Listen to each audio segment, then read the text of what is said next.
Hockey का world cup खेलने के लिए जब वो शताब्दी एक्सप्रेस से दिल्ली जा रहा था तो उसने गोली चलने की आवाज सुनी। पीछे का यात्री आया और उसने कहा कि उसे गलती से गोली चल गई है। क्योंकि गोली उसे लगी थी तो वो वहीं बेहोश हो गया। अस्पताल में जब उसकी आंखें खुली तो डॉक्टर ने उसे कहा कि तुम अब कभी भी हॉकी नहीं खेल सकते हो क्योंकि तुम्हारी बॉडी का नीचे का पार्ट पैरालाइज हो चुका है। ऐसा सुन के उसने डॉक्टर से कहा कि सर वोरा गेट, अब प्लीज आप बाहर चले जाइए क्योंकि मुझे नेगेटिव लोगों की जरूरत नहीं है। हॉकी खेलने की इतनी शिद्दत थी कि 3 साल बाद जब वो मैदान पर उतरा तो इंडिया के लिए उसने रिकॉर्ड्स की झड़ी लगा दी। 13 साल बाद उसने इंडिया को अपनी कैप्टनसी में अजलान शाह कप जितवाया और लंदन ओलंपिक क्वालिफाइंग टूर्नामेंट में 16 गोल दाग के रिकॉर्ड बना दिया। Yes, I am talking about Sandeep Singh. उसकी जिंदगी से आप एक बात सीख सकते हैं कि जिंदगी में जब बुरे दिन आए तो याद रखिएगा, दिन बुरा है, जिंदगी नहीं। 2002 में जब गुजरात में दंगे हुए तो अपोजिशन पार्टीज ने उस टाइम के चीफ मिनिस्टर का नाम उसमें घसीट लिया। षड्यंत्र रचे गए, लेकिन गुजरात की जनता ने उस बंदे को लगातार 4 बार गुजरात का चीफ मिनिस्टर चुन के ये साबित कर दिया कि वो बंदा सिर्फ और सिर्फ गुजरात के डेवलपमेंट के लिए काम कर रहा था। उसने अपने कार्यकाल में गुजरात को हाईएस्ट जीडीपी वाला इंडिया का मोस्ट डेवलप्ड स्टेट बना दिया। उसके काम को देखते हुए बीजेपी ने 2014 के लोकसभा चुनावों के लिए उसे प्रधानमंत्री का उम्मीदवार घोषित किया। तब गुजरात के इस बेटे को पूरे इंडिया से इतना प्यार मिला कि चाय वाला लगातार 2 बार भारत का प्रधानमंत्री चुना गया। मैं Narendra Damodar Das Modi. Yes, I am talking about Narendra Damodar Das Modi. Guys, उनसे हमें एक बात सीखनी चाहिए। उनके अनुसार धर्म अपने कर्म के लिए निष्ठा और अपने देश के लिए समर्पण है। एक बार एक ट्रैक्टर मैन्युफैक्चरिंग कंपनी के ओनर ने फरारी खरीदी। उस फरारी में कई उन्हें क्लच में प्रॉब्लम्स नजर आई, जिसकी शिकायत उन्हें डायरेक्टली फरारी कंपनी के मालिक एंजो फेरारी को कर दी। एंजो फेरारी से खफा होकर इस बंदे को इंसल्ट करते हुए कहा कि तुम सिर्फ ट्रैक्टर चलाने लायक हो, ये फेरारी तुम्हारी बस की बात नहीं है। इस इंसल्ट को अपना मोटिवेशन बना के उस बंदे ने फेरारी को टक्कर देने के लिए एक कार मैन्युफैक्चरिंग कंपनी बनाई और वो कार मैन्युफैक्चरिंग कंपनी आज के समय वर्ल्ड की सबसे ज्यादा लग्जरियस कार मैन्युफैक्चरिंग कंपनीज में शुमार है। Yes, I am talking about Lamborghini और फाउंडर का नाम था फेरुशियो लैम्बोर्गिनी। गाइस, यह सीखने लायक बात यह है कि जब कोई आपकी इंसल्ट भी कर देना तो उसको पॉजिटिवली लेकर अपने लेवल को उस हद तक लेके जाओ जहां पर दुनिया आपको सलाम करे। सिर्फ एक मूवी के कमिटमेंट के लिए वो 4 साल तक अपनी फैमिली से दूर रहा। 5 साल तक उसने उस मूवी के अलावा कोई और मूवी साइन ही नहीं की। उन 5 सालों में बहुत सारे एडवर्टीजमेंट के ऑफर थे, लेकिन उसने एक भी एडवर्टीजमेंट का ऑफर एक्सेप्ट नहीं किया।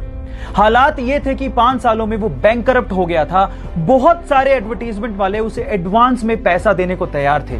पैसे की तंगी थी, उसके बावजूद भी उसने एक भी एड नहीं की और सिर्फ उस मूवी पे ध्यान दिया। फाइनली वो मूवी हिंदुस्तान के इतिहास की सबसे बड़ी ब्लॉकबस्टर साबित हुई। 2000 करोड़ का बिजनेस करके उसने सबको चौंका दिया। गलत किया देवसेना, औरत पर हाथ डालने वाले की उंगलियां नहीं काटते हैं उसका गला। Yes, I am talking about Baahubali और स्टार एक्टर का नाम है प्रभास। सो गाइज, सीखने लायक ये है, if you are committed towards anything you will be successful one day. अपने ड्रग के एडिक्शन की वजह से उसे बहुत बार जेल जाना पड़ा। हालात ये थे कि जेल में कैदी उसे इतना मारा करते थे कि 2 से 3 बार तो अपने खून से सने टब में उठा। वो इस ड्रग के एडिक्शन को छोड़ना चाहता था, लेकिन बचपन से लगी हुई इस आदत को वो इतनी आसानी से छोड़ नहीं पा रहा था।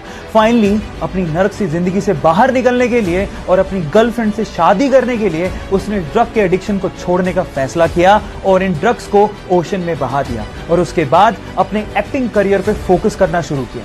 फिर क्या था, Iron Man, Sherlock Holmes, Avengers जैसी टॉप मोस्ट हॉलीवुड मूवीज देकर हॉलीवुड के टॉप एक्टर्स में शुमार हो गया। जी हां, मैं बात कर रहा हूं रॉबर्ट डॉनी जूनियर की, जिसे प्यार से लोग आयरन मैन कहते हैं। जानते हैं उसका रीजन क्या है? उसकी विल पावर। सो गाइज, अगर लाइफ में आपकी विल पावर बहुत स्ट्रॉन्ग है तो आप कुछ भी अचीव कर सकते हो, ये याद रखना। एक एटेक स्टार्टअप कंपनी को नया इन्वेस्टर मिल गया था। उन्हें फंडिंग मिलने वाली थी।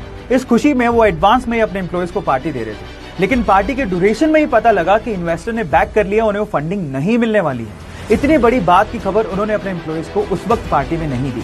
पांव के नीचे से जमीन खिसक गई थी, लेकिन फाउंडर्स ने हार नहीं मानी। वन ऑफ द फाउंडर का कहना था कि जब आप फंडामेंटली स्ट्रॉन्ग नहीं होते हो तब किसी के आने और जाने से फर्क पड़ता है।